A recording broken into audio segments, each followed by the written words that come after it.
குமரன் வந்து கங்காவோட வந்து அந்த பேச்சை கேட்க முடியாமல் வேறு வழி இல்லாமல் தூங்கிடுறாரு. அதனால் கங்கா செமையாக டென்ஷன் ஆயிடுறாங்க.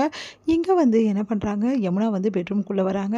அப்போ வந்து ரொம்ப தேங்க்ஸ் அப்படின்னு சொல்லிட்டு நிவின் கிட்ட சொல்கிறாங்க. எதுக்கு தேங்க்ஸ் சொல்கிற அப்படின்னு சொல்லிட்டு நிவின் கேட்குறாரு.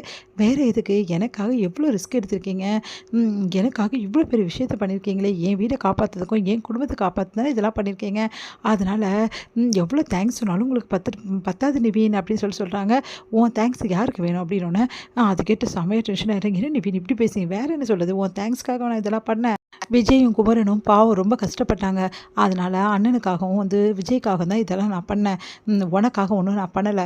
அதே மாதிரி எனக்கு உங்கள் குடும்பத்து மேலே நிறைய அக்கறை இருக்குது, அதுக்காக தான் பண்ணேன். மற்றபடி உனக்காக நான் எதுவுமே பண்ணலை. அப்போது நீங்கள் எனக்காக எதுவும் பண்ணலையா? ஆமாம், பின்ன உனக்காக யார் பண்ணுவா? நீ எல்லாம் ஒரு ஆள், உனக்காக நான் பண்ணுமா? நீ எல்லாம் இதை நினச்சிட்டு ரொம்ப பெருமைப்பட்டுருக்காதுன்னா, உனக்காக நான் எதுவுமே பண்ண மாட்டேன். இது எல்லாமே நான் வந்து உங்கள் ஃபேமிலிக்காகவும் அதே டைமில் அண்ணனுக்காகவும் விஜய்க்காக தான் பண்ணேன், புரியுதா? அதனால் தேவையில்லாமல் மனக்கோட்டை கட்டிக்கிட்டு ஓவராக என்கிட்ட வந்து பேசிகிட்டு இருக்காத. உன்னை பார்க்கவே எனக்கு வெறுப்பாக இருக்குது அப்படி சொல்லிட்டு போகிறாரு.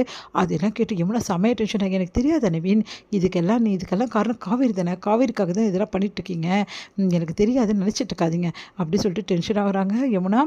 அடுத்து வந்து இங்கே என்ன பண்ணுறாரு, விஜய் வந்து பெட்ரூமில் வந்து எதையோ வச்சு பார்த்துட்ருக்காரு. அதை பார்த்துட்டு காவேரி வந்து என்னங்க பண்ணிகிட்ருக்கீங்க அப்படின்னோடனே, ஒன்றும் இல்லை காவேரி, நான் இன்டர்வியூக்கெலாம் வந்து போகணும்ல, அதுக்கு என்னென்ன கம்பெனிக்கு போட்டிருந்தாலும் அதெல்லாம் என்னென்ன வந்திருக்கு, அதில் மெயில் எதாவது வந்திருக்கான்னு செக் பண்ணிகிட்ருக்கேன் அப்படின்னு சொல்கிறாரு. சரி அதெல்லாம் போட்டோம், நீங்கள் இங்கே வாங்க அப்படின்னு சொல்லிட்டு கையை பிடிச்சிட்டு உட்கார வைக்கிறாங்க. என்னாச்சு காவேரி அப்படின்னோடனே, நீங்கள் இன்றைக்கி எவ்வளோ பெரிய விஷயம் பண்ணியிருக்கீங்க தெரியுமா, அதனால் என் செல்லக்குட்டி எனக்கு கொஞ்சிகிட்டே இருக்கணும் போல இருக்குங்க, அவ்வளோ சந்தோஷமாக இருக்குது அப்படின்னோடனே, அவ்வளோ சந்தோஷமாக இருக்கா, சாதாரணமாக பேசினா எப்படி, அப்படியே ஹக் பண்ணிகிட்டே பேசலாம்ல அப்படின்றாங்க. சரி இப்போ என்ன உங்களை ஹக் பண்ணோம் அவ்வளோதானே அப்படின்னு சொல்லிட்டு அப்படியே வந்து கட்டி பிடிக்கிறாங்க. உடனே வந்து விஜயும் கட்டி பிடிக்கிறாரு. காவேரி, உண்மையிலேயே நீ சந்தோஷமாக தானே இருக்க, நான் இவ்வளோ சந்தோஷமாக இருக்கேன் தெரியுமாங்க, என் அம்மா இன்றைக்கி சொன்னாங்கல்ல உங்கள் கையை பிடிச்சிட்டு அப்படியே நெகிழ்ச்சி அடைஞ்சிட்டேங்க, நான் அப்படியே என்னாலே கண்ட்ரோல் பண்ண முடியல, அப்படியே எனக்கு கண்ணில் தனியாக வந்துடுச்சு, அவ்வளோ வந்து எங்கள் அம்மா சொன்னதில்ல அப்படின்னு எனக்கு ரொம்ப கஷ்டமாயிடுச்சு காவேரி, உங்கள் அம்மா பாவம் இல்லை, எவ்வளோ மனசு வருத்தத்தோடு இருந்திருப்பாங்க இவ்வளோ நாள், இப்போ தான் உங்கள் அம்மா முஞ்சிற முகத்துலேயே வந்து புன்னகை வருதில்ல, ஆமாங்க எங்கள் அம்மா முகத்தில் சந்தோஷமே இல்லைங்க, இவ்வளோ நாளைக்கு இப்போ நீங்கள் வந்து ஒன்று தான் அவங்களுக்கு அவ்வளோ சந்தோஷமாக இருக்குது அப்படி சொல்லிட்டு இருக்காங்க. அந்த அளவு நேசிச்சாங்களா? ஆமாம், அப்பா வந்து வாங்கி கொடுத்த வீடு இல்லைங்க, பின்ன என்னங்க அவரோட ஞாபகமாக இருக்க ஒரே பொருள் எங்ககிட்ட அது தானேங்க, அதையே நீங்கள் மீட்டு கொடுத்துட்டீங்க, எவ்வளோ சந்தோஷமாக இருந்தது தெரியுமா? சரி எப்படி அப்படி ஒரு அறை அடித்த அந்த பசுபதியே அப்படின்னு நீங்கள் தானே அறைய சொன்னீங்க. சரி நான் அறைய தான் சொன்னேன், ஆனால் இப்படி ஒரு அறை கொடுப்பேன்னு நினச்சி கூட பார்க்கல காவேரி, அப்படியே காதே ஜிப்புன்னு இருந்துச்சு, அந்த அளவு அடிச்சிருக்கேன் அப்படின்னு சிரிக்கிறாங்க.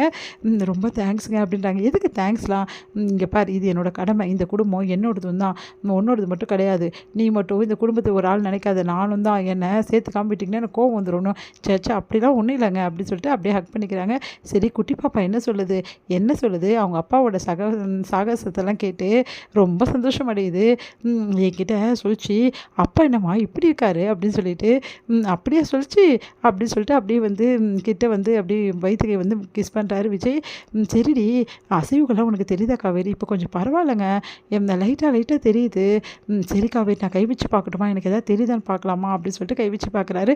லைட்டாக மூமெண்ட் ஆகிற மாதிரி இருக்குது. உண்மையிலே எனக்கு தெரியல, ஏங்க சும்மா ஓவராக பண்ணாதீங்க, இன்னொரு 2 மாதத்துல தெரியும்னு எல்லாரும் சொல்கிறாங்க, இப்போ 4 தினம் முடிஞ்சிருக்கு அப்படின்னு சொல்லிட்டு லைட்டாக கை வச்சு பார்க்குறேன், எனக்கு என்னமோ தெரியுதுப்பா, இன்னும் நல்லா தெரியும் போது பாரு இருக்குது அப்படின்னு சொல்லிட்டு சந்தோஷப்பட்டு இருக்காங்க 2 பேரும்.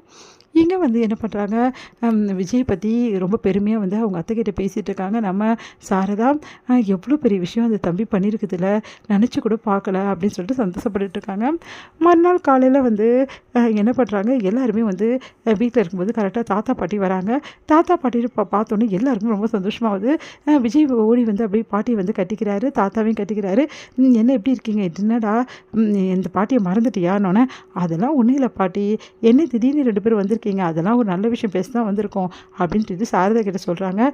எங்கள் வீட்டு வாரிசுக்கு நாங்கள் பண்ண வேண்டிய சடங்கெல்லாம் பண்ணணும்ல அப்படின்னோடனே யோசிக்கிறாங்க எல்லாரும்.